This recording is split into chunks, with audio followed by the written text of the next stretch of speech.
युद्धविरामाची घोषणा केली आहे। अमेरिकेने हल्ला केला नाही तर आम्ही सुद्धा हल्ला करणार नाही अशी भूमिका आता इराणने घेतली आहे।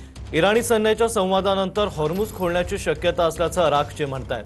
2 आठवड्यांसाठी हॉर्मुझ खोलणं शक्य असल्याचं इराणचे परराष्ट्र मंत्री अब्बास अराघची म्हणतात। अमेरिका इस्रायलवर हल्ला करणार नाही, अमेरिकेने हल्ला केला नाही तर आम्ही सुद्धा हल्ला करणार नाही अशी भूमिका आता इराणने घेतली आहे।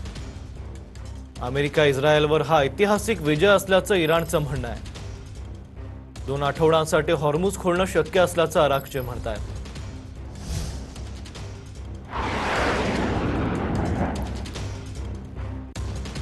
तर इराण आणि अमेरिकेमध्ये युद्धविरामाची घोषणा करण्यात आली आहे। डोनाल्ड ट्रम्प यांच्याकडून सीज फायरची घोषणा करण्यात आली आहे। हा सीज फायर 2 आठवड्यांसाठी असेल। हॉर्मुझ सामुद्रधुनी खोलण्यावरही दोन्ही देशांमध्ये सहमती दर्शवल्याचं पाहायला मिळतंय। इराणच्या 10 अटींवर चर्चा करणार असं डोनाल्ड ट्रम्प म्हणतात।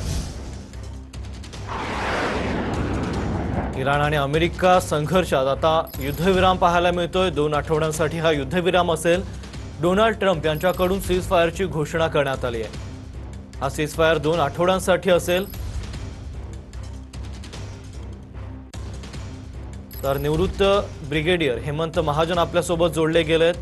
इराणनं 10 अटींवर चर्चा करणार असं डोनाल्ड ट्रम्प म्हणतात। अधिकची काय माहिती द्याल? अर्थातच ही बातमी नक्कीच चांगली आहे, कारण जर संवाद साधण्यात आला तर नक्कीच काहीतरी निष्पन्न होऊ शकतं।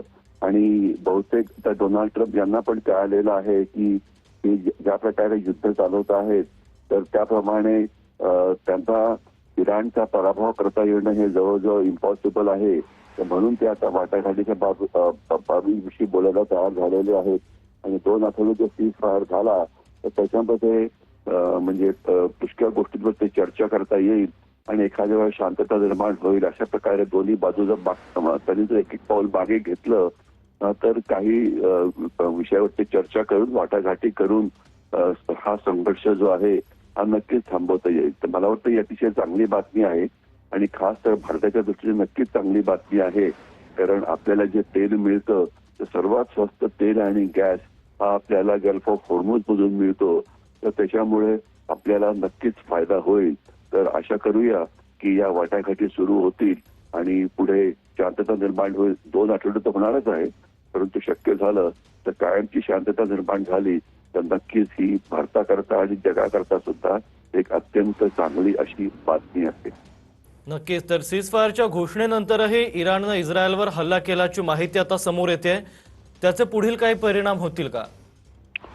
असं आहे, जोपर्यंत इराण आणि इस्रायलचा संबंध आहे, इस्रायल असे क्लिअर आहे की त्यांना मुख्य लेबनॉनच्या आत जो हिझबुल्लाह नावाचा जो गट आहे जो इस्रायलवरती हल्ले करत असतो तो त्यांना संपवायचा आहे आणि त्यांचा तिथे ग्राउंड ऑफेन्सिव्ह जो आहे तो सुरूच आहे। त्यामुळे तो एक विषय वेगळाच होईल।